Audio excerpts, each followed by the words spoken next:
बहुत बहुत स्वागत है आपका आपके अपने YouTube चैनल SPSD पॉइंट पर। मैं सोनू आप सभी दोस्तों का हार्दिक स्वागत करता हूं। दोस्तों, आज आप सबके रिक्वायरमेंट पर मैं लेकर के आया हूं BSc फर्स्ट सेमेस्टर के लिए लिखित मॉडल पेपर, जिसमें हमारा आज का टॉपिक है केमिस्ट्री। यानी कि आपके फंडामेंटल आप केमिस्ट्री का मैं मॉडल पेपर आया हूं लेकर के, लिखित मॉडल पेपर, यानी कि ऑब्जेक्टिव पैटर्न पर नहीं, ये रिटन पैटर्न पर मॉडल पेपर मैंने तैयार किया है आप सबकी रिक्वायरमेंट के आधार पर। और ये मॉडल पेपर 2022 के लिए काफ़ी इम्पॉर्टेंट होने वाला है आपके एग्ज़ाम के लिए। आप सभी लोग इस क्लास को अगर प्रिपेयरली देख लेते हैं और ये मॉडल पेपर अगर आप प्रिपेयर कर ले जाते हैं, तैयार कर ले जाते हैं, तो ये मानकर चलिए जो आपके प्रश्न आने की संभावना है वो इन्हीं मॉडल पेपर से ही आपको मिल जाएगी। साथ ही साथ इसके पहले भी मैंने मॉडल पेपर आपको प्रोवाइड किया था। तो हाल ही में जो एक यूनिवर्सिटी थी जननायक चंद्रशेखर आज़ाद यूनिवर्सिटी बलिया, तो बलिया यूनिवर्सिटी ने जो अपना पेपर करवाया है उसमें जितने भी प्रश्न मैंने बताए थे उस मॉडल पेपर में सभी के सभी मेरे मॉडल पेपर से मिल गए। जो मैंने प्रश्न पत्र आपको सॉल्व भी करा दिया है।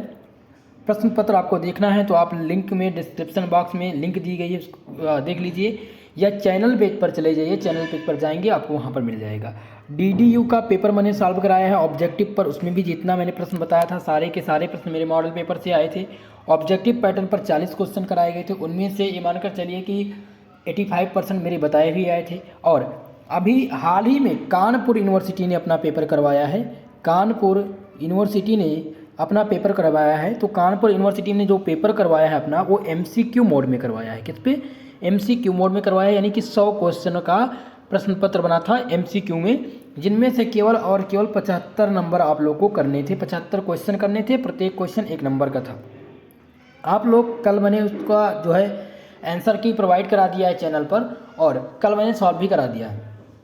जितने लोग अभी नहीं देखे हैं, जिनका पेपर MCQ मोड में होना है, तो सभी लोग एक बार उस प्रश्न पत्र को देख लीजिएगा। जितना भी मैंने आप लोग को पढ़ाया था, जितना भी मैंने क्लास दी थी आप लोग को, सभी के सभी प्रश्न मेरे मॉडल पेपर मेरे क्लास से ही आपको मिल जाएंगे। ठीक है, मेरे कहने का मतलब ये है कि आप लोग बराबर हमारे इस चैनल से जुड़े हैं, आपका बहुत बहुत धन्यवाद। और मैं आप सबके लिए इतनी मेहनत लगातार किए जा रहा हूं आपके परीक्षा के अंतिम चरण में। जैसे कि आपका परीक्षा जो है बहुत ही नज़दीक है। बात कर लूँ अवध यूनिवर्सिटी की, तो अवध यूनिवर्सिटी के जितने भी छात्र हैं वो बराबर इस क्लास को अटेंड करें, जितना भी क्लास मैं आप लोग को दे रहा हूं। और साथ ही साथ मैं आपको बताना चाहूँगा सिद्धार्थनगर यूनिवर्सिटी के जितने भी छात्र हैं वो सभी लोग भी क्लास को देखते रहें। साथ ही साथ आपके सेकंड सेमेस्टर की भी क्लास स्टार्ट होगी, लेकिन ये मानकर चलिए कि अप्रैल में 1 अप्रैल से हम स्टार्ट करेंगे, ताकि सभी बच्चों का एग्ज़ाम हो जाए और सभी बच्चे सेकंड सेमेस्टर के लिए प्रिपेयर हो पाएँ ढंग से। ठीक है, और साथ ही साथ दोस्तों आप लोग से मेरा निवेदन है कि मैं आप सबके लिए इतनी मेहनत करके ये लिख करके एक एक क्वेश्चन चुन चुन करके मैं आप सबके लिए लाता हूं, ताकि आप एग्ज़ाम में अच्छे मार्क्स ला सकें, आपका एग्ज़ाम बेटर हो सके। तो आप लोग का फर्ज करता है ज़्यादा से ज़्यादा वीडियो को लाइक करिए, ज़्यादा से ज़्यादा दोस्तों में शेयर करिए। अगर हमारे चैनल पर नए आए हैं तो प्लीज़ चैनल को सब्सक्राइब जरूर करिएगा। चलिए दोस्त, स्टार्ट करते हैं आज की इस क्लास को। ठीक है, तो आज की इस क्लास में हम डिस्कस करने वाले हैं BSc फर्स्ट ईयर 2022 लिखित मॉडल पेपर, और इसमें जो हमारा टॉपिक है आज केमिस्ट्री। आपके केमिस्ट्री के प्रश्न पत्र का नाम है फंडामेंटल ऑफ केमिस्ट्री। सभी प्रश्न अनिवार्य हैं, यानी कि आपके खंड, अगर हम खंड ए की बात करें, आपके खंड ए की बात करें तो आपके खंड ए में कुल मिलाकर के आपके खंड ए में 10 प्रश्न आने हैं। कुल मिलाकर कितने प्रश्न आने हैं? 10 प्रश्न आने हैं, और प्रत्येक प्रश्न जो होगा वो 2 नंबर का होगा। ठीक है, प्रत्येक प्रश्न 2 नंबर का होगा। साथ ही साथ जो आपको लिखना है वो 50 शब्दों में इसका आंसर लिखना है। ठीक है, इतनी बात समझ में आ गई। चलिए अब आपको बताते हैं खंड ए के बारे में बात करते हैं। खंड ए में कितने प्रश्न हैं और कौन सा प्रश्न जो है बहुत महत्वपूर्ण है। आपके प्रश्न पत्र का नाम है फंडामेंटल ऑफ केमिस्ट्री। ठीक है, केमिस्ट्री का पेपर बहुत ही महत्वपूर्ण है। केमिस्ट्री में ज़्यादातर बच्चे दिक्कत भी होती है, तो आप सभी लोग बराबर इस मॉडल पेपर को जरूर दीजिएगा। देखिए, इसका PDF, सबसे पहले मैं PDF के लिए बहुत बच्चे परेशान होते हैं, तो PDF के लिए मैं आपको बता दूँ, टेलीग्राम ज्वाइन कर लीजिए, लिंक डिस्क्रिप्शन बॉक्स में है, या आप व्हाट्सएप ग्रुप ज्वाइन कर लीजिए। आप लोग को मैंने नंबर भी दे दिया है, आपको डिस्क्रिप्शन बॉक्स में नंबर मिल जाएगा, और आप लोग जो है अपना नाम लिख करके मैसेज करें या कॉल करके, अगर आप गर्ल्स हैं तो कॉल करके ज़रूर एक बार नाम अपना कंफर्म कराएं। ठीक है, चलिए स्टार्ट करते हैं क्लास को। पहला प्रश्न देखेंगे। देखिए, पहला सेक्शन में आपका पहला जो प्रश्न है पूछा गया है, what is resonance and resonance energy. अनुनाद एवं अनुनाद ऊर्जा क्या है। देखिए, अनुनाद और अनुनाद ऊर्जा के बारे में मैं पहले आप लोग को पहले भी पढ़ा चुका हूँ, बता चुका हूँ अनुनाद क्या है। ठीक है, अनुनाद एवं अनुनाद ऊर्जा पूछा गया है, तो मैं आपको यहीं पर आपको कुछ जो है इसका आंसर बताते चलता हूँ, क्योंकि शॉर्ट आंसर का टाइप क्वेश्चन है, तो आप लोग प्रिपेयर इसको देखिएगा ज़रूर। पूछा गया अनुनाद के बारे में। चलिए, अनुनाद के बारे में आपको बताते हैं अनुनाद क्या है। तो बेसिकली अनुनाद के बारे में बताना होगा तो आप लिखेंगे, क्या लिखेंगे कि resonance is a mental exercise within valence bond theory of bonding that describe the delocalization of electron within a molecule.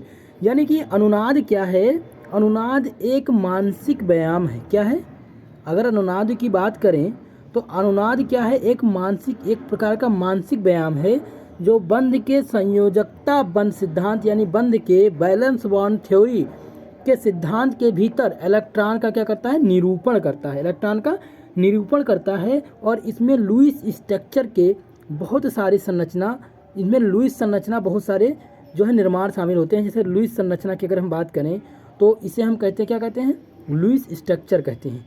तो इसमें लुईस संरचना के बहुत सारे निर्माण जो होते हैं वो शामिल होते हैं तथा अणुओं के संपूर्ण इलेक्ट्रॉनिक विन्यास को क्या करते हैं, इलेक्ट्रॉनिक को जो इलेक्ट्रॉनिक संरचना है तो उनको क्या करते हैं, प्रदर्शित करते हैं। तो इन्हीं को हम कहते हैं अनुनाद। ठीक है, अब जैसे अनुनाद में होता क्या है कि अनुनाद बेसिकली है क्या कि किसी भी मॉलिक्यूल की बात करें, जैसे कि अगर ओजोन की बात करें तो कभी कभी होता क्या है कि जो है कभी कभी किसी भी इलेक्ट्रॉन की संपूर्ण संरचना के गुण के बारे में नहीं पता चल जाता है। तो हमें इसका पता किससे लगाते हैं, हम इसका पता लगाते हैं रिजोनेंस एनर्जी के कारण, रिजोनेंस यानी अनुनाद के कारण। अनुनाद स्ट्रक्चर जो है हम जब बनाते हैं, जैसे हम बात करें ओजोन का, तो ओजोन का क्या होता है O3। अब ओजोन की अनुनाद संरचना अगर हम बनाएंगे तो आप अनुनाद संरचना किस प्रकार से बनाएंगे, आप इस प्रकार से बनाएंगे, यहाँ पर आप देंगे और ये इलेक्ट्रॉन का लुईस स्ट्रक्चर यहाँ पर हो जाएगा 2 2 4, ठीक है, और यहाँ पर 2 और 2 4, इस प्रकार से अनुनाद का क्या बनेगा, लुईस स्ट्रक्चर बनेगा। और यहाँ पर पता चलता है हमें किसके बारे में, इसके स्ट्रक्चर के बारे में, संरचना के बारे में।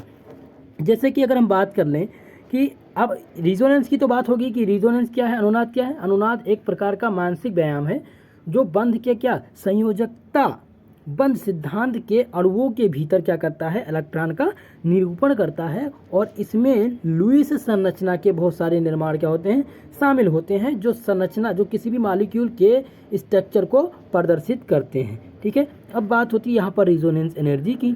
तो रिजोनेंस एनर्जी क्या है, अब रिजोनेंस एनर्जी क्या होती है तो आप क्या बताएंगे, resonance energy is defined as the different energy between the actual structure of the eternity and the most stable of hypothetical structure. यानी कि वास्तविक अणु की संरचना तथा न्यूनतम ऊर्जा वाली काल्पनिक संरचना के ऊर्जा के अंतर को हम क्या कहते हैं, अनुनाद ऊर्जा कहते हैं। ठीक है, इसका जो है आंसर मैंने टेलीग्राम चैनल पर पहले भी प्रोवाइड करा दिया है। रिजोनेंस के बारे में एक विस्तृत क्लास हो चुकी है, आप लोग रिजोनेंस के बारे में क्लास। अगला जो प्रश्न है 2 नंबर पूछा गया है, व्हाट इज बेट रूल, यानी बेट का नियम क्या है। आपको बताना है बेट का नियम क्या है, तो इसके केवल और केवल आपको नियम का वर्णन करना है। देखिए, क्वेश्चन पेपर आपको हिंदी और इंग्लिश दोनों लैंग्वेज में मिलेगा, प्रश्न पत्र जो मिलेगा वो आपको हिंदी और इंग्लिश दोनों लैंग्वेज में मिलेगा, तो इसलिए आप बिल्कुल परेशान ना रहिएगा।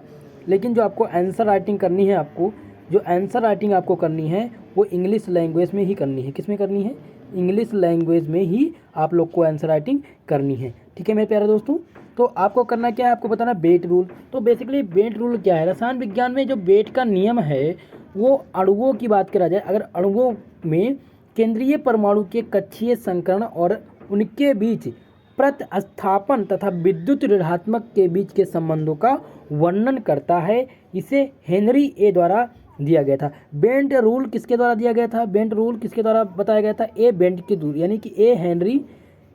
This rule is stated by, यानी कि बेट का नियम जो है वो दिया गया था किसके, ए यानी हेनरी ए बेट, सॉरी माफ करिएगा, हेनरी ए बेट, ये हेनरी ए बेट द्वारा बेंट रूल्स दिया गया था। इस रूल की मदद से हम किसी भी मॉलिक्यूल की संपूर्ण संरचना के बारे में हमें पता चलता है, किसी भी अणु का जो इलेक्ट्रोनेगेटिविटी है और उनके जो एटॉमिक सेंट्रल एटॉमिक एटम हैं उनके बारे में जो उनका संबंध है ये व्यक्त करता है। यानी कि अगर हम बात कर ले यहाँ पर H2O की, ठीक है, तो हमें H2O के बारे में बेंट के रूल से हमें क्या पता चलेगा, तो इसकी मदद से हमें ये पता चल जाएगा कि H2O में जो बॉन्ड एंगल है वो कितने का है।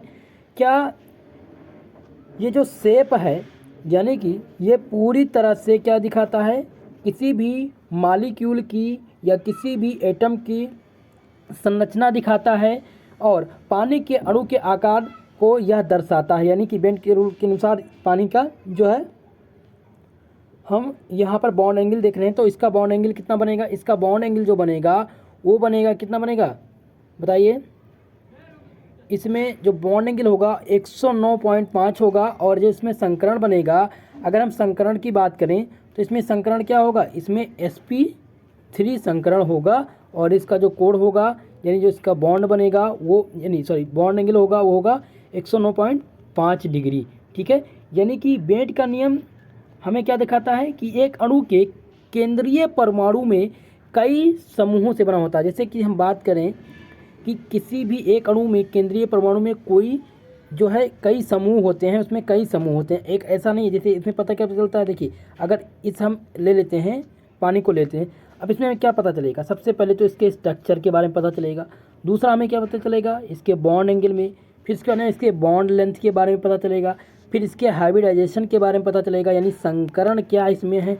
तो इसी मतलब यह है कि बेंट का नियम यह है कि एक अणु में एक केंद्रीय परमाणु जो कई समूह से बना होता है वो संकरण करेगा ताकि एस वर्ण वाले जो इलेक्ट्रोपॉजिटिव समूह हैं उनके निर्देश में भी उनके अंदर जो आणविक जैसे ज्यामिति और बंधन शक्ति के रूप में जो बेंट का नियम है वो वेस्पर सिद्धांत के विकल्प के रूप में प्रस्तावित किया गया है। ठीक है, तो ये कई प्रकार से यानी वेस्पर, अब अगर हम बात कर लें वेस्पर थ्योरी की, अगर हम बात कर लें वेस्पर थ्योरी की बैलेंस और रिपल्सन इलेक्ट्रॉन थ्योरी के बारे में, तो होता क्या है इसमें आपको किसी भी अणु की ज्योमेट्री के बारे में पता चलता है कि उसकी जो उसमें किसी भी बॉन्ड के अंदर आयनिक जैसी चीज़ें हैं कि नहीं है, कोवेलेंट जैसी चीज़ें हैं कि नहीं है। ठीक है, तो ये बताता है। तो बेंट का रूल जो है आपको पता चल गया है, बेंट के रूल के बारे में मैंने पहले भी बता दिया था और इसका आंसर आपको PDF में मिल जाएगा, परेशान न रहिए इसका सॉल्व पेपर। अगला जो प्रश्न है क्वेश्चन नंबर 3 देखेंगे, पूछा गया what is the range of probability, प्रायिकता की श्रेणी क्या है। अब ध्यान देंगे इस प्रश्न को, प्रायिकता की श्रेणी प्रोबेबिलिटी पूछी गई है, रेंज पूछी गई है और कभी कभी आपसे पूछ लेता है कि रेंज आपसे नहीं पूछेगा तो पूछ लेगा, क्या पूछ लेगा आपसे, पूछ लेगा कि व्हाट इज़ द प्रोबेबिलिटी यानी प्रायिकता पूछ लेगा कि प्रायिकता क्या है। तो सबसे पहले आप रेंज के पहले आपको प्रायिकता जानना चाहिए कि प्रायिकता क्या है। बेसिकली प्रायिकता के बारे में मैंने पहले आप लोग को बता भी दिया है, तो इसमें कोई ऐसा नहीं है कि मैंने आपको कोई भी टॉपिक जो है नहीं बताया है। इस आपको इस मॉडल पेपर में आपको देखने को मिलेगा, इन सब का मैंने आंसर करा दिया है।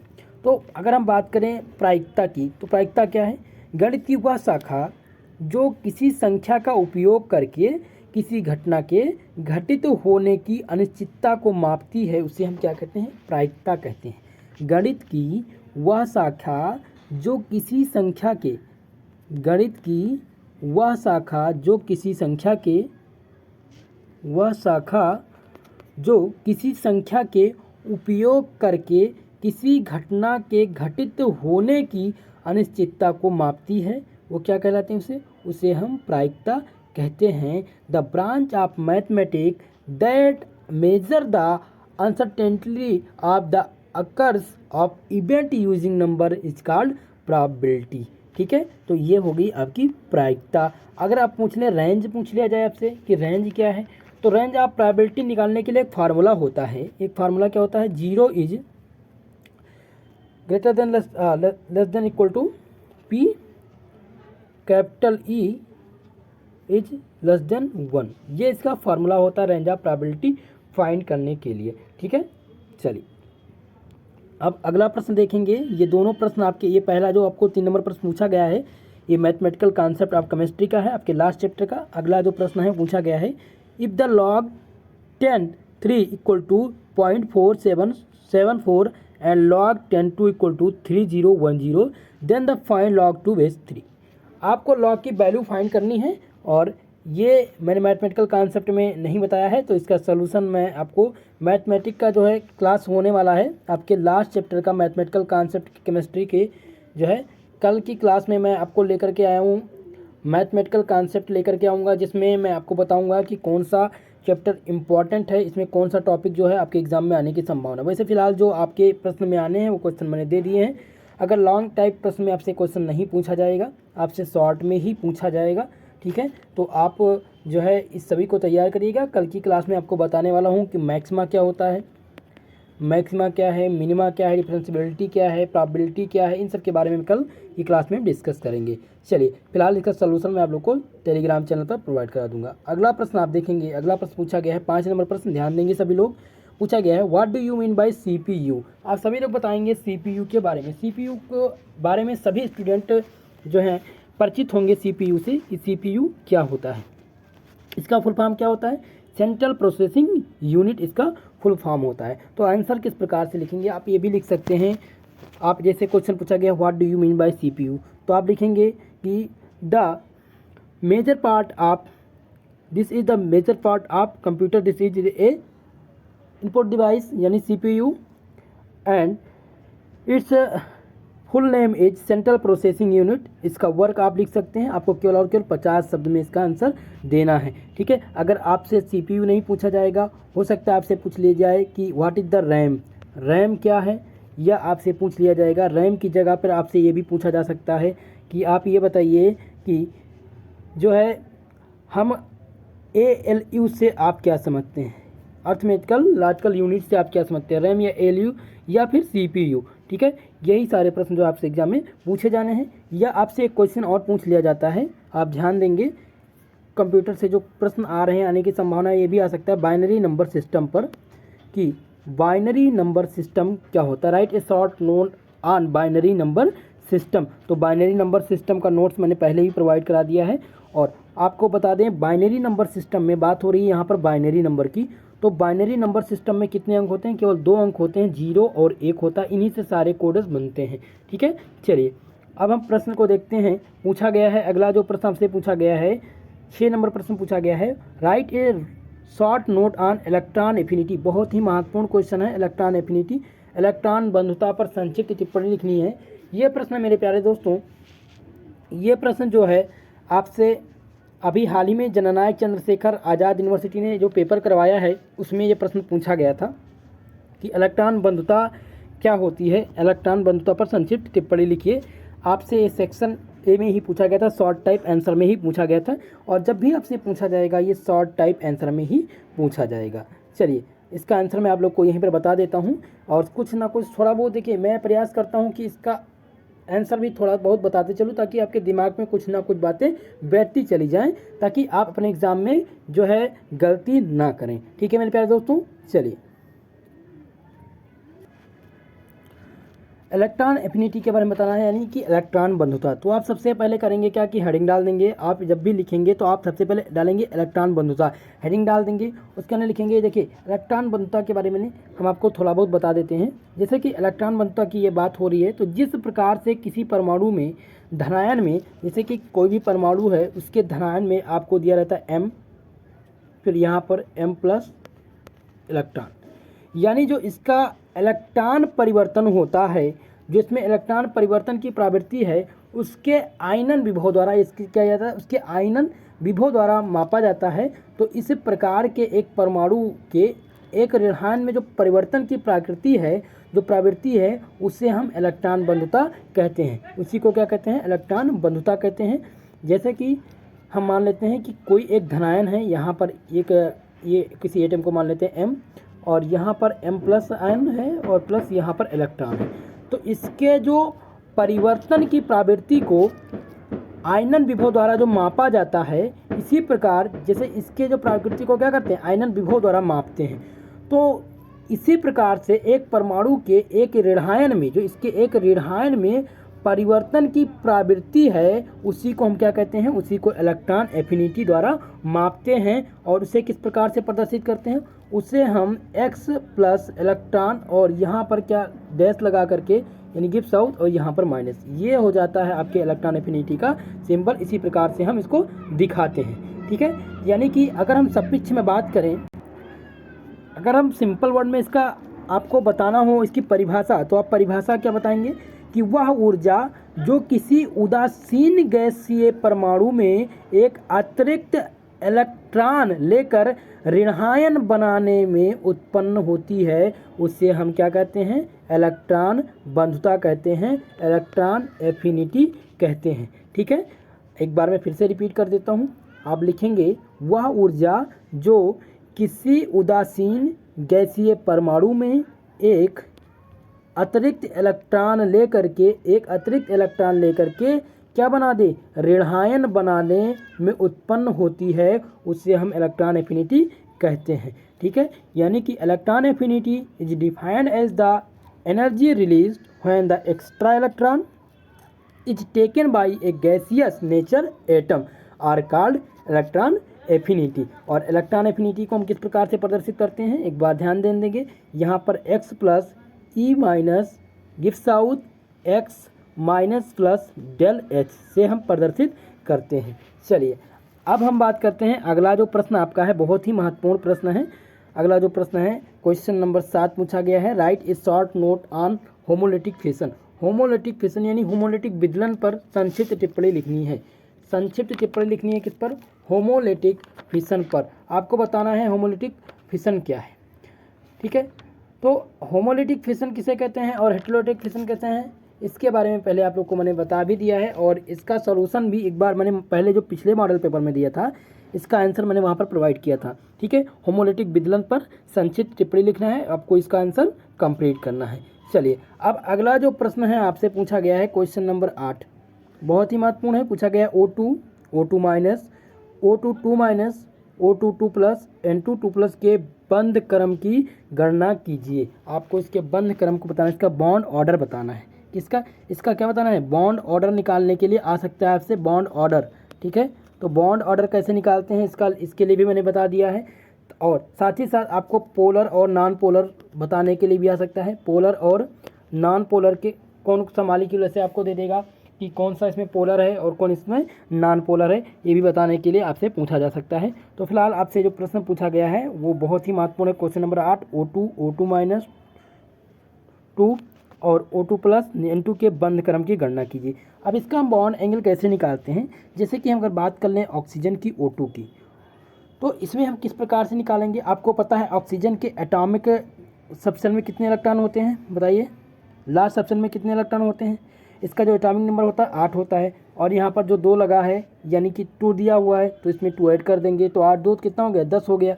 अब इसका हम एटॉमिक नंबर यानी कि इलेक्ट्रॉनिक विन्यास करें तो इसके आउटर मोस्ट सबसेल में कितने इलेक्ट्रॉन होंगे? इसके आउटर मोस्ट सबसेल में कितने इलेक्ट्रॉन है? 6 इलेक्ट्रॉन है। तो अगर हम अभी क्या करेंगे, इसको ऐड कर देंगे, 10 से 16 यानी 1/2, और यहाँ पर 16, 2 8 16 यानी कि 2 8 16 8 आ जाएगा ना, सॉरी यहाँ पर माइनस होगा, यहाँ पर माइनस होगा, तो 6 में से यहाँ पर जाएगा 4, तो 2 दूनी 4, सॉरी इसका जो आंसर आएगा वो 2 आ जाएगा। एक बार मैं फिर से बता देता हूँ, माफ़ करिएगा, थोड़ा सा फार्मूले में दिक्कत हो गई थी।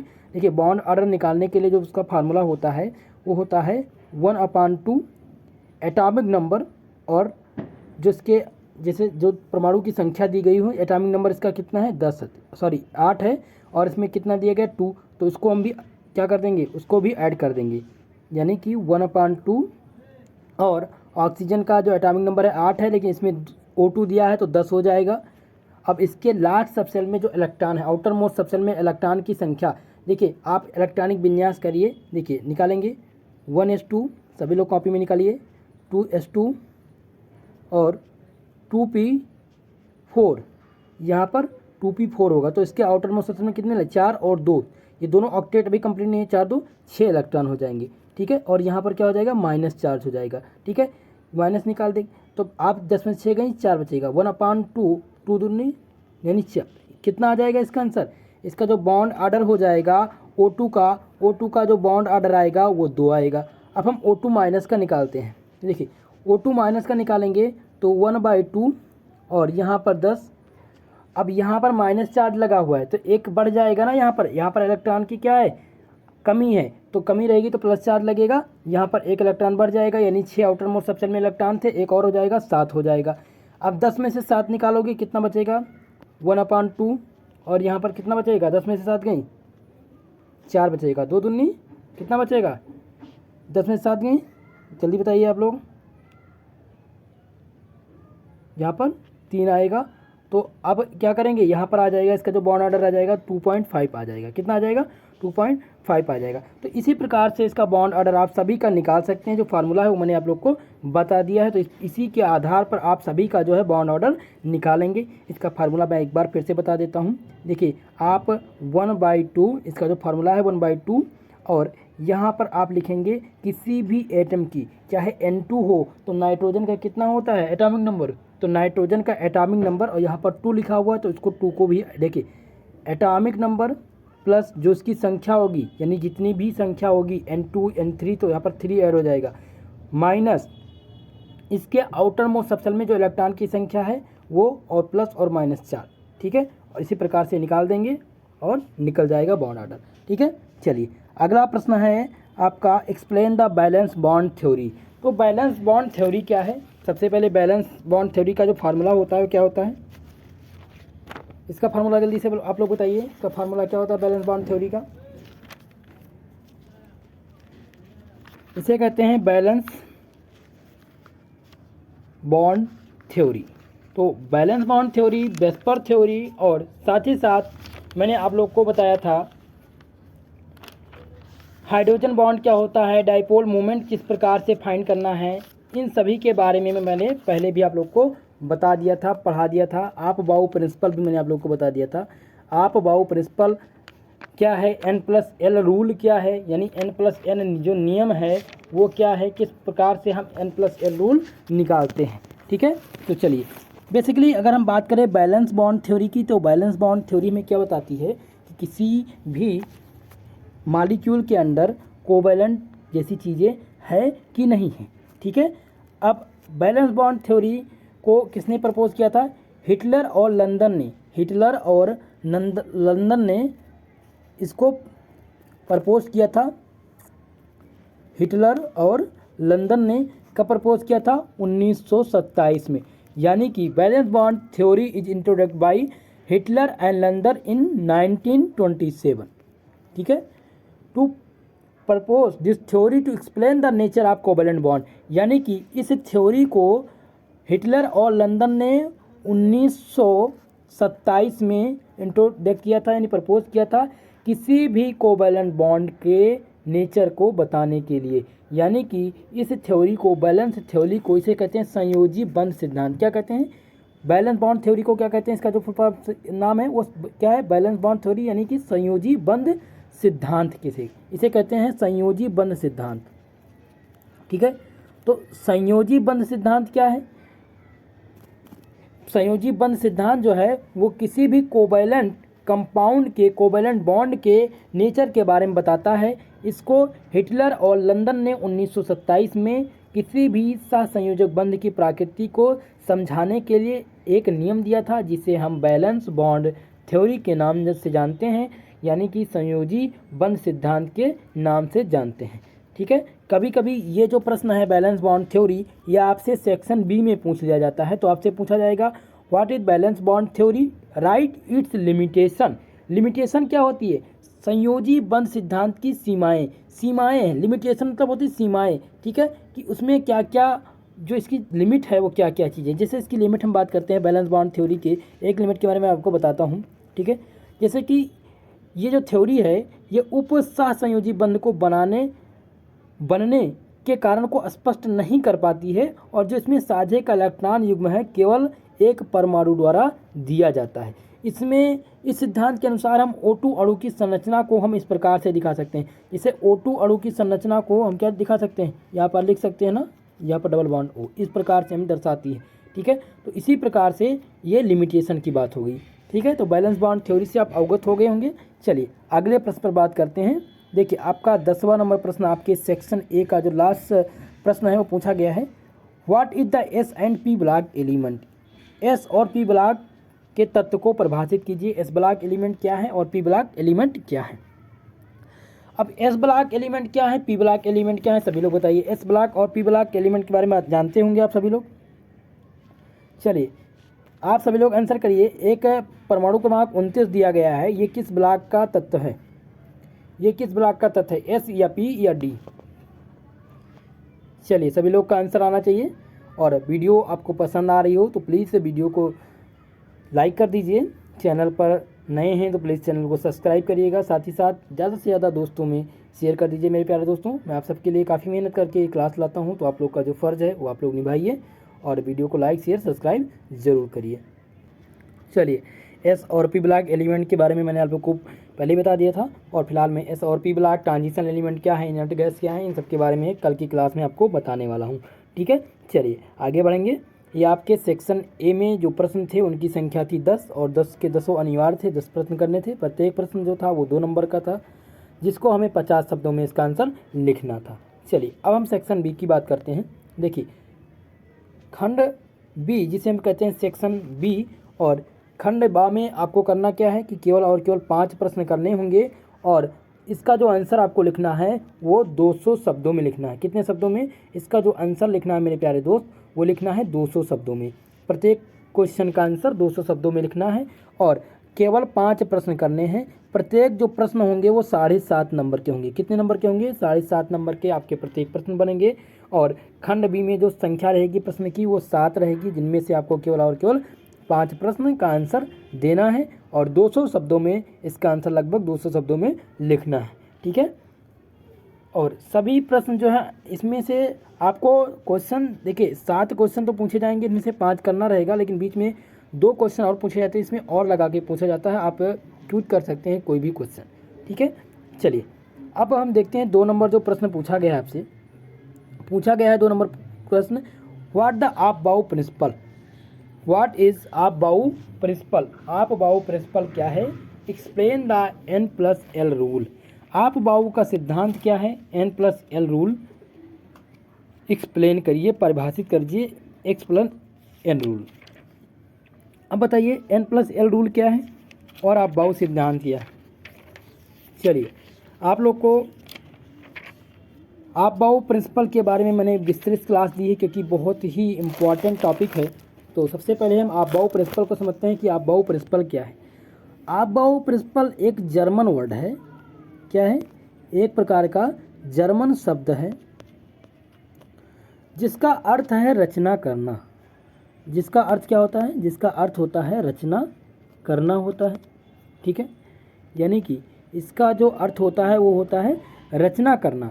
कक्षाओं में किसी भी ऑर्बिटल में या कक्षक में इलेक्ट्रॉन एक क्रम से भरे जाते हैं। इसी क्रम को समझाने के लिए आप-बाऊ ने एक नियम दिया, जिसे हम आप-बाऊ नियम कहते हैं, या हम इसे कह सकते हैं परमाणुओं के उपकोष में इलेक्ट्रॉन ऊर्जा के बढ़ते क्रम में प्रवेश करते हैं। तो इसका जो सीक्वेंस है, आप-बाऊ प्रिंसिपल ने एक नियम दिया कि जो है किसी भी परमाणु के उपकोष में जो इलेक्ट्रॉन बढ़ेंगे वो इस क्रम में बढ़ेंगे। वो क्रम कौन सा है? वो क्रम है 1s 2s 2p 3s 3p 4s 3d और 4p। इस क्रम में दिया जाएगा। इसकी सारणी मैं आप लोग को प्रोवाइड करा दूंगा।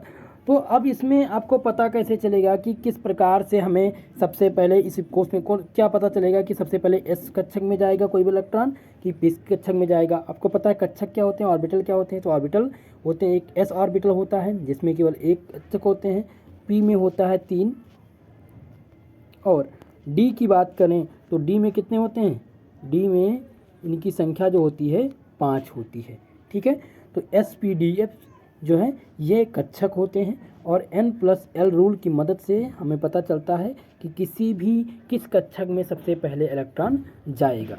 ठीक है, और ये रूल किस प्रकार से हम फाइंड करते हैं इसके बारे में मैंने बता दिया है। तो आप लोगों ने अगर आप-बाऊ प्रिंसिपल नहीं पढ़ा है, अगर अभी तक नहीं तैयार है आपका, तो आप थ्योरी की क्लास में प्लेलिस्ट में जाएंगे, थ्योरी की क्लास मिलेगी, और थ्योरी की क्लास में आप सर्च कर लीजिएगा आप-बाऊ प्रिंसिपल, और वहाँ पर मैंने N+L रूल का उपयोग करके किस प्रकार से किस कक्षक में पहले इलेक्ट्रॉन जाना है उन सारी चीज़ों का चर्चा मैंने कर दिया है। ठीक है, तो बेसिकली यहाँ पर बात हो रही है आप-बाऊ प्रिंसिपल और N+L रूल की।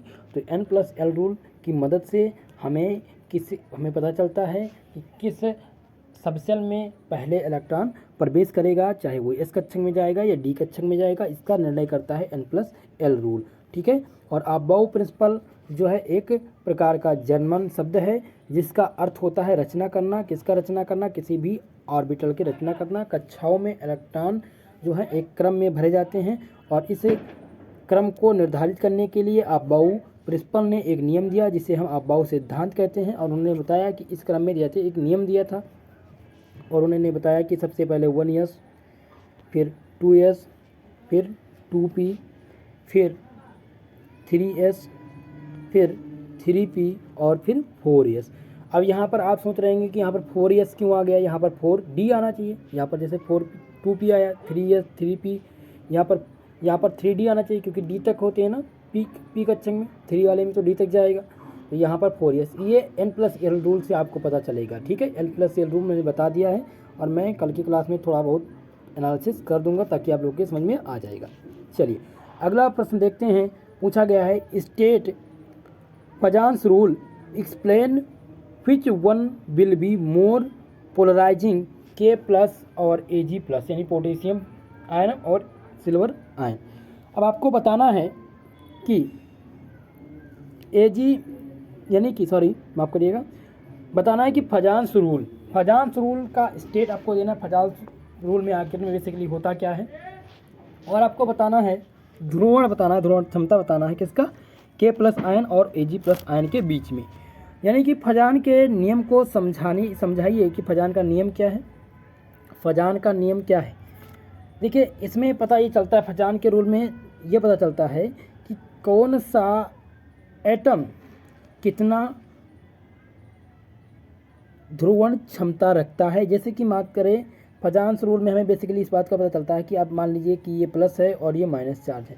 तो क्या होता है कि फजान्स का रूल ये कहता है कि जब भी आप प्लस और नेगेटिव चार्ज को एक साथ आप करेंगे तो होगा क्या कि जो पॉजिटिव आयन है उसका जो आकार होता है वो छोटा होता है और इसका आकार जो होता है वो बड़ा होता है। तो इसके पास इलेक्ट्रोनेगेटिविटी क्या है, अधिक है, और इसके पास कम है। तो जो इसके इलेक्ट्रॉन होंगे वो इसकी तरफ आकर्षित करेंगे। क्या करेंगे? आकर्षित करेंगे, और इतना आकर्षित करेंगे कि एक दूसरे में आकर के धंस जाएंगे। तो इसका आकार क्या हो जाएगा, एक प्रकार से दूसरी शेप ले लेगा और ये कुछ इस प्रकार से आपको दिखाई देगा।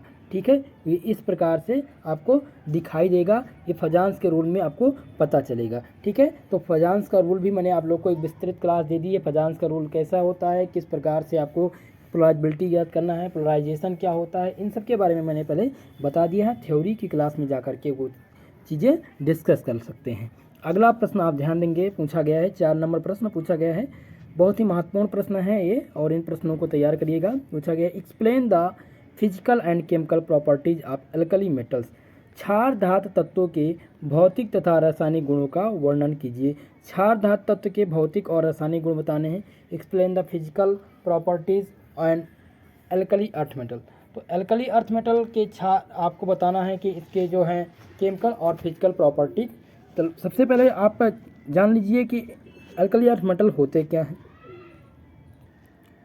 जिस दिन मैंने आपको 3rd चैप्टर पढ़ाया था उसमें मैंने एल्कली अर्थ मेटल क्या होते हैं, ट्रांजिशन एलिमेंट क्या हैं, आपको मैंने बताया था टेट्रोसल्फर नाइट्रेट बनाने के लिए यानी S4N4 का निर्माण किस प्रकार से करते हैं, प्रिपरेशन किस प्रकार से करते हैं, इसका जो है फ्लोरीन क्या होती है, फ्लोरीन का उपयोग क्या है, इन सब के बारे में मैंने डिस्कस कर दिया था।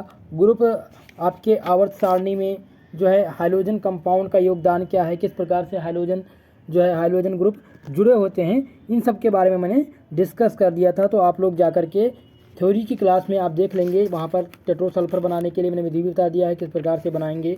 किसी भी आयन की जो प्रोबेबिलिटी है मैक्सिमम कब होगी, इनिशिएशन पोटेंशियल क्या होता है, इन सब के बारे में मैंने आप लोग को बता दिया था। ठीक है, तो क्षार धातु तत्व के भौतिक तथा रासायनिक गुण का वर्णन करना है आप लोग को। आपका इसको आंसर टेलीग्राम चैनल पर मैं प्रोवाइड करा दूंगा। साथ ही साथ आप सभी लोग इन प्रश्नों को तैयार कर लीजिएगा। थ्योरी की क्लास जिन्होंने नहीं देखी है वो थ्योरी की क्लास देख लीजिए एक बार, आपके ये सभी प्रश्न कंप्लीट हो जाएंगे। चलिए अगला प्रश्न आपके सामने दिया गया है XeOF4 XeO2F2 बनाने की विधि तथा इनके गुण संरचना का वर्णन कीजिए। यानी कि give the structure of and shape of fluoride of hexane के फ्लोराइड के आयनों का क्या करना है आपको, ये दिया गया है हेक्सेन टेट्रो सल्फाइड दिया गया है, फ्लोराइड दिया गया है, तो इसका क्या करना है आपको, इसके बनाने की विधि बताना है, प्रॉपर्टी बतानी है और इसका स्ट्रक्चर आपको बताना है। इसका भी मैंने आप लोग को आंसर दे दिया है, पहले ही मैंने इस सारी चीज़ों को बनाने की विधि, प्रॉपर्टी, इन सब का वर्णन कर दिया है। तो थ्योरी की क्लास में जा करके प्लीज़ वो चीज़ तैयार कर लीजिएगा, आपका कंप्लीट हो जाएगा। 6 नंबर प्रश्न देखेंगे, पूछा गया है write the short note on electrophilic reagent और न्यूक्लियोफिलिक रेजेंट। इलेक्ट्रोफिलिक रेजेंट क्या है और न्यूक्लियोफिलिक रेजेंट क्या है आपको बताना है। मेरे प्यारे दोस्तों देखिए, इलेक्ट्रोफिलिक रेजेंट क्या होते हैं, न्यूक्लियोफिलिक रेजेंट क्या है, एडिशन रिएक्शन क्या होते हैं, इन सब पर मैंने क्लास में विस्तृत जानकारी आप लोग को दे दी है। साथ ही साथ मैं इसका आंसर आपको किस प्रकार से लिखना है, ये सारी चीज़ें मैं डिस्कस करूँगा, तो आप लोग क्लियर कर सकते हैं यहाँ से भी। और जिनको नहीं मिला है वो टेलीग्राम चैनल पर आपको डिस्क्रिप्शन बॉक्स में इसकी क्लास आपको मिल जाएगी, ठीक है। साथ ही साथ आपको मैंने बताया था इलेक्ट्रोनेगेटिविटी क्या है, इलेक्ट्रॉन एफिनिटी अभी मैंने आप लोग को बता दिया, इलेक्ट्रॉन एफिनिटी क्या है पहले भी मैंने आप लोग को प्रोवाइड करा दिया है इसके बारे में, ठीक है। और मैंने बता दिया था कि एडिशन रिएक्शन और एलिमिनेशन रिएक्शन पूछा जाता है, कभी कभी पूछ लिया जाता है एलिमिनेशन रिएक्शन क्या है, एडिशन रिएक्शन क्या है। या शॉर्ट नोट लिखने के लिए आपसे ये भी क्वेश्चन आ सकता है, आप सभी लोग ध्यान दें, ये भी क्वेश्चन आपसे पूछा जा सकता है आपसे पूछ लिया जाएगा right short note on bond length, bond angle और बॉन्ड एनर्जी, इन तीनों पर संक्षिप्त टिप्पणी लिखने के लिए आ सकता है। तो इनकी भी क्लास हो चुकी है, आप लोग देख लीजिएगा। और मैंने अगले मॉडल पेपर में ये प्रोवाइड भी कराया था और ये क्वेश्चन जो है पूछा भी गया था जननायक चंद्रशेखर आज़ाद यूनिवर्सिटी में। तो जो लोग इसको नहीं देखे हैं वो प्रिपेयर कर लीजिएगा। इलेक्ट्रोमैग्नेटिक इफेक्ट किसे कहते हैं, देखिए इलेक्ट्रोमैग्नेटिक इफेक्ट किसे कहते हैं, इसे कहते हैं इलेक्ट्रोमैग्नेटिक प्रभाव। तो इलेक्ट्रोमैग्नेटिक इफेक्ट भी आपसे पूछा जा सकता है, इंडक्टिव इफेक्ट भी पूछा जा सकता है। तो इसके लिए मैं आप लोग को जो है विस्तृत क्लास देने वाला हूँ, कंप्लीट चैप्टर बाइज चैप्टर में आपको कंप्लीट कराने वाला हूँ। इस मॉडल पेपर को देने के बाद मैं आपको देने वाला हूँ chapter wise chapter question answer, जैसे कि आपके पहले चैप्टर में जितने भी महत्वपूर्ण प्रश्न हैं जो आने की संभावना है उनको क्वेश्चन और आंसर के साथ हिंदी और इंग्लिश दोनों लैंग्वेज में आपको तैयार करा देंगे। बस ये मानकर चलिए कि आपके 4 क्लास में पूरी केमिस्ट्री का आपका मैं क्वेश्चन सॉल्व कराने वाला हूँ।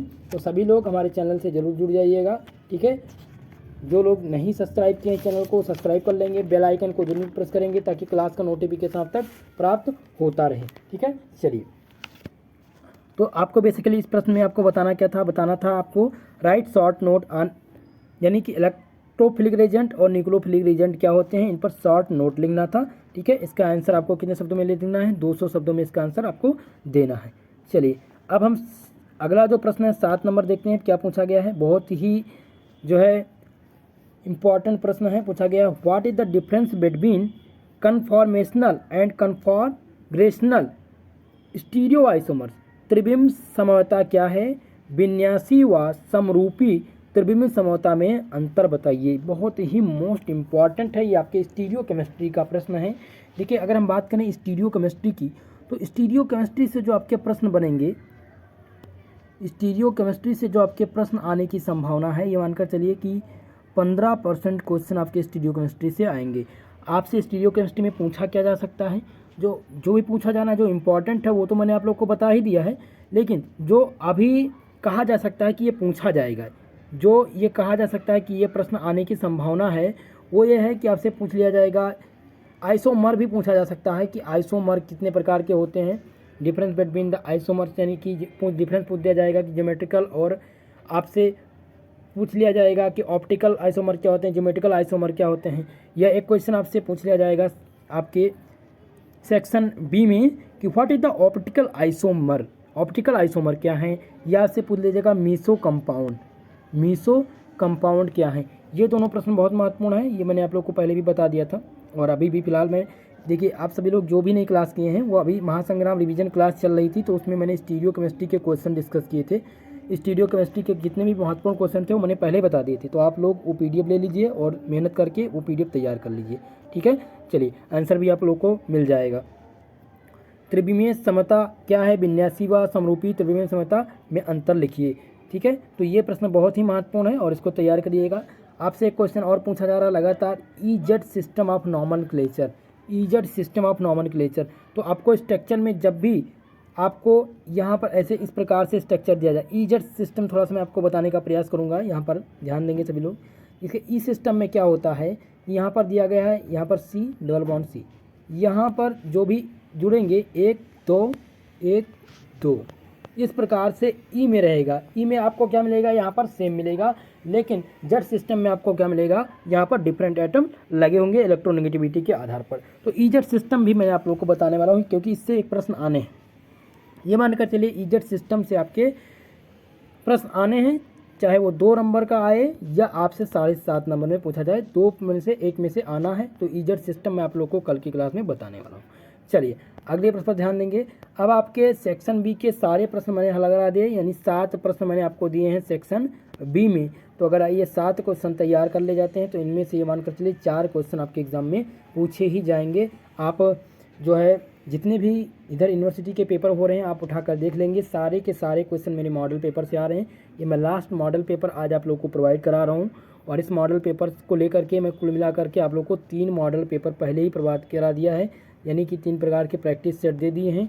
तो जो ये प्रैक्टिस सेट जिन्होंने क्लियर किया होगा, मैं कल आपको तीनों एक साथ में प्रदान कर दूंगा, और आप देखेंगे कि इनमें जो क्वेश्चन है ज़्यादा से ज़्यादा थोड़ा बहुत डिफरेंस आपको मिलेगा। ठीक है, चलिए अब आपके प्रश्न पत्र के हम सेक्शन सा की बात करते हैं, जिसे हम खंड सी कहते हैं। क्या कहते हैं, सेक्शन सी कहते हैं।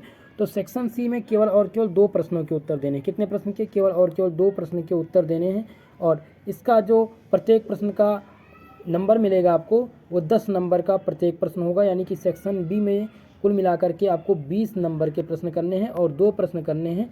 आंसर आपको कितने में लिखना है, 50 शब्दों में इसका 500 शब्दों में इसका आंसर लिखना है। इसे हम कहते हैं लॉन्ग आंसर टाइप क्वेश्चन। क्या कहते हैं इसे हम कहते हैं लॉन्ग आंसर टाइप क्वेश्चन कहते हैं। हिंदी में इसे कहते हैं दीर्घ उत्तरीय प्रश्न कहते हैं। ठीक है, चलिए अब हम देखते हैं कि दीर्घ उत्तरीय प्रश्न में जो महत्वपूर्ण प्रश्न है वो क्या है। दीर्घ उत्तरीय के प्रश्न जो है एकदम निर्धारित है कि एग्जाम में आपसे पूछा ही जाने वाला है, तो बिल्कुल भी आप इन प्रश्नों को स्किप मत करिएगा। थोड़ा सा भी आपको इधर उधर नहीं जाना है, आप लोग को इस प्रश्न को अलग करके तैयार करना है। ठीक है, 8 नंबर प्रश्न देखेंगे, पूछा गया है what is the hydrogen bond. Hydrogen bond क्या होते हैं, how many types of hydrogen bonding in their and what is its effect on the properties of substance. पूछा गया है हाइड्रोजन बॉन्ड कितने प्रकार के होते हैं। हाइड्रोजन बंध क्या है, हाइड्रोजन बंध कितने प्रकार के होते हैं तथा पदार्थ के गुणों पर इनका क्या प्रभाव पड़ता है आपको बताना है। ये लॉन्ग आंसर टाइप में पूछा जाता है। तो हाइड्रोजन बॉन्ड क्या है सबसे पहले बताएंगे, फिर आप बताएंगे हाइड्रोजन बंध जो हैं 2 प्रकार के होते हैं, इंट्रामॉलिक्यूलर और इंटरमॉलिक्यूलर हाइड्रोजन बॉन्ड। तो इनके दोनों के बारे में डिस्कस करेंगे। फिर आपको बताना है कि प्रॉपर्टीज आप यानी कि प्रॉपर्टीज बतानी है कि इनकी सब्सटेंस पर इनका जो प्रभाव क्या पड़ेगा, इसके बारे में भी आपको लिखना है। ठीक है, तो हाइड्रोजन बॉन्ड क्या होते हैं, बेसिकली हाइड्रोजन बॉन्ड के बारे में मैंने पहले भी आप लोग को बताया था और तैयार किया था जब मैंने आपको थ्योरी की क्लास पढ़ाई है। आप थ्योरी की क्लास में जब देखेंगे तो आपको मैंने डाइपोल मोमेंट पढ़ा दिया है, बॉन्ड लेंथ किसे कहते हैं, फजांस रूल क्या है, साथ ही साथ रिजोनेंस एनर्जी, रिजोनेंस क्या है, डाइपोल मोमेंट क्या है, फॉर्मल चार्ज किस प्रकार से हम निकालते हैं, और आप बाउ प्रिंसिपल क्या है, फजान रूल क्या है, प्लाजिबिलिटी क्या होती है, हाइड्रोजन बॉन्ड। देखिए हाइड्रोजन बॉन्ड जो होते हैं उनके बनने का कारण ये होता है कि ये बहुत क्या होते हैं, अधिक प्रबल होते हैं। और जो हाइड्रोजन बॉन्ड होते हैं वो 2 प्रकार के होते हैं। कौन सा होता है, पहला होता है अंतरा अणुक हाइड्रोजन बॉन्ड और दूसरा होता है अंतर अणुक हाइड्रोजन बॉन्ड, जिसे कहते हैं, पहले को कहते हैं इंटरमॉलिक्यूलर हाइड्रोजन बॉन्ड और दूसरा क्या है, इंट्रामॉलिक्यूलर हाइड्रोजन बॉन्ड। तो इनके बारे में विस्तृत चर्चा हो चुकी है, क्लास आप देख लीजिएगा, प्लेलिस्ट में आपको मिल जाएगी क्लास, आप वहाँ सर तैयार कर लीजिएगा। नोट्स भी मैंने आप लोग को इसका प्रोवाइड करा दिया है, माफ़ करिएगा थोड़ा सा जो है वीडियो में दिक्कत हो गई थी। चलिए अगला प्रश्न देखेंगे, 9 नंबर प्रश्न पूछा गया है, बहुत ही महत्वपूर्ण प्रश्न पूछा गया है। What do you mean by balance cell electron pair repulsion theory, BSEPR theory. VSEPR theory से आप क्या समझते हैं, आपको बताना है। संयोजकता कोष इलेक्ट्रॉन युग्म प्रतिकर्षण सिद्धांत क्या है। संयोजकता कोष इलेक्ट्रॉन युग्म प्रतिकर्षण सिद्धांत आपको बताना है मेरे प्यारे दोस्तों। तो आप सभी लोग इन प्रश्नों को तैयार करिएगा। ये दोनों क्वेश्चन ये मानकर चलिए 100% मैं बता दूं, पहला आपको 8 नंबर, 9 नंबर और 10 नंबर प्रश्न यानी सेक्शन सी के सभी प्रश्न आपके एग्जाम में मिल जाएंगे। मैं 100% आपको श्योर कर सकता हूं कि ये प्रश्न आपके एग्जाम में आने वाले हैं। अगर आप इन प्रश्नों को तैयार कर लेते हैं तो मानकर चलिए कि आपको पूरा नंबर मिल जाएगा, बिल्कुल परेशानी की कोई बात नहीं है। ठीक है, आप लोग तैयार करिएगा इस प्रश्न को। वेस्पर थ्योरी को आपको जो सेक्शन सी में तैयार करना, लॉन्ग आंसर टाइम में जो तैयार करना, मैं आपको यहीं पर बता देता हूँ। सबसे पहले आपको तैयार करना है हाइड्रोजन बॉन्डिंग। हाइड्रोजन बॉन्ड क्या होता है। दूसरा आपको तैयार करना है, वो तैयार करना है वेस्पर थ्योरी, वेस्पर थ्योरी। और तीसरा आपको तैयार करना है कि जो है किस प्रकार के डाइपोल डाइपोल इंटरेक्शन, जिसे हम क्या कहते हैं, डाइपोल डाइपोल इंटरेक्शन यानी वान डेर वाल्स फोर्स, आपको जो तैयार करना है वान डेर वाल्स फोर्स तैयार करना है। अगर आप इन 3 प्रश्नों को तैयार कर लेते हैं, आपको 10 नंबर कोई भी नहीं रोक सकता। ये दोनों प्रश्न आएंगे तो 20 नंबर आपको मिल जाएगा अगर आप तैयार कर लेंगे। और जो अगला महत्वपूर्ण प्रश्न है 10 नंबर, ध्यान देंगे, वो है what is the conformation, what is the conformation, give the conformation of the following. स्वरूपण को स्पष्ट कीजिए, निम्नलिखित के स्वरूपण दीजिए। पहला है इथेन, दूसरा है बी दिया गया है एन ब्यूटेन और सी है साइक्लोहेक्सेन। ये बहुत ही महत्वपूर्ण है, ये तीनों जो है बहुत ही महत्वपूर्ण हैं। आप इनको तैयार कर लीजिएगा, स्वरूपण को तैयार कर लीजिएगा। स्वरूपण क्या होते हैं, कितने प्रकार के होते हैं, किस प्रकार से हम एथेन का स्वरूपण ज्ञात करेंगे, एन ब्यूटेन का कन्फॉर्मेशन ज्ञात करेंगे, साइक्लोहेक्सेन का क्या करना है, आपको कन्फॉर्मेशन बताना है। तो ये बहुत ही महत्वपूर्ण प्रश्न है। देखिए मैं आपको इसका एक विस्तृत क्लास देने वाला हूं आपके एग्ज़ाम से पहले, मैं आपको इसको सॉल्व कराऊंगा। कल से मैं आपको पेपर सॉल्व कराने वाला हूं। कल से आपको जो भी, पहले मैं आपको एक क्लास विस्तृत देने वाला हूं जिसमें जो छूट गया है आपके चैप्टर से, आपके पूरी केमिस्ट्री से जो भी टॉपिक छूट गए हैं उनको मैं कल कवर करूँगा। कल के बाद से मैं आपको पेपर सॉल्व कराऊँगा। ठीक है, चलिए तो ये 10 प्रश्न हैं, ध्यान दें आप। 8 नंबर प्रश्न से आपके सेक्शन सी में जो पहला प्रश्न है हाइड्रोजन बॉन्डिंग, बहुत ही महत्वपूर्ण है, मोस्ट इंपॉर्टेंट प्रश्न है, आप इसको तैयार करिएगा। अगला जो प्रश्न है 9 नंबर, ध्यान देंगे वेस्पर थ्योरी। वेस्पर थ्योरी जो है ये बहुत महत्वपूर्ण है। संयोजकता कोष इलेक्ट्रॉन युग्म प्रकर्षण थ्योरी बहुत ही महत्वपूर्ण है, आपसे एग्जाम में पूछे जाने की पूरी संभावना है। अगला जो प्रश्न है आपसे पूछा गया व्हाट इज द कन्फॉर्मेशन, यानी कि स्वरूपण क्या है, स्पष्ट कीजिए। स्वरूपण के बारे में आपको बताना है, स्वरूपण आप बताएंगे कि स्वरूपण क्या होता है, एथेन, एन ब्यूटेन और साइक्लोहेक्सेन। तो कुल मिलाकर के 3 ये प्रश्न मैंने आपको बताए हैं। ये तीनों प्रश्न बहुत ही महत्वपूर्ण हैं दोस्तों, तैयार करिएगा, आपके एग्जाम में आपसे पूछा जाएगा। दूसरी बात दोस्तों, अगर वीडियो पसंद आ रही हो तो प्लीज़ थोड़ा सा कोऑपरेट करने का प्रयास करिए, दोस्तों में शेयर करिए वीडियो को और ज़्यादा से ज़्यादा लोग जुड़िए हमारे इस चैनल से। सभी लोगों से निवेदन है कि आप सभी लोग, जितने भी लोग हमसे जुड़े हुए हैं, वीडियो को लाइक कर दें और शेयर कर दें सभी दोस्तों को। चलिए 11 नंबर प्रश्न देखेंगे सेक्शन सी के। जो आपका 11 नंबर प्रश्न है पूछा गया है राइट शॉर्ट नोट ऑन, टिप्पणी लिखना है। किस पे आता है, कार्बो एनायन और मुक्त मूलक, इस पे टिप्पणी लिखने के लिए आएगा। आप इस पर सेक्शन बी में भी प्रश्न आ सकता है, मैंने सेक्शन सी में दिया है तो सेक्शन बी में ही ये प्रश्न आ सकता है। ठीक है, तो कार्बो एनायन और फ्री रेडिकल या कार्बो धनायन ये भी पूछा जा सकता है, तो आप लोग इसको तैयार करिएगा, ये प्रश्न बहुत ही महत्वपूर्ण है। ठीक है, अगला प्रश्न ध्यान देंगे, पूछा गया है कि what are different programming language in computer, what are different programming language in computer. मैंने कंप्यूटर से लॉन्ग आंसर टाइप में एक प्रश्न डाल दिया है, हो सकता है ये प्रश्न पूछ लिया जाए क्योंकि महत्वपूर्ण है। कंप्यूटर की विभिन्न प्रोग्रामिंग भाषाएं क्या हैं, निम्नलिखित की व्याख्या कीजिए। अब यहाँ पर प्रोग्रामिंग लैंग्वेज की बात हो रही है, तो प्रोग्रामिंग लैंग्वेज क्या होते हैं, सबसे पहले ये जान लीजिए। कंप्यूटर की जो लैंग्वेज होते हैं किस प्रकार से हमें पता चलेगा कि ये प्रोग्रामिंग लैंग्वेज है। जैसे कि लैंग्वेज कई प्रकार के होते हैं, उच्च स्तरीय यानी हाई लेवल लैंग्वेज होती है, एक होती है हाई लेवल लैंग्वेज, एक होती है लो लेवल लैंग्वेज। तो हाई लेवल लैंग्वेज क्या है और लो लेवल लैंग्वेज क्या है। अगर आपसे पूछ लिया जाए कि आपको बताइए, ये बताइए कि जो है प्रोग्रामिंग लैंग्वेज बताना, कंप्यूटर की लैंग्वेज के बारे में बताना है, तो कंप्यूटर की जो भाषा है कई प्रकार की विस्तृत भाषा है। जैसे हम बात करें पहले अगर मान लें तो एक भाषा है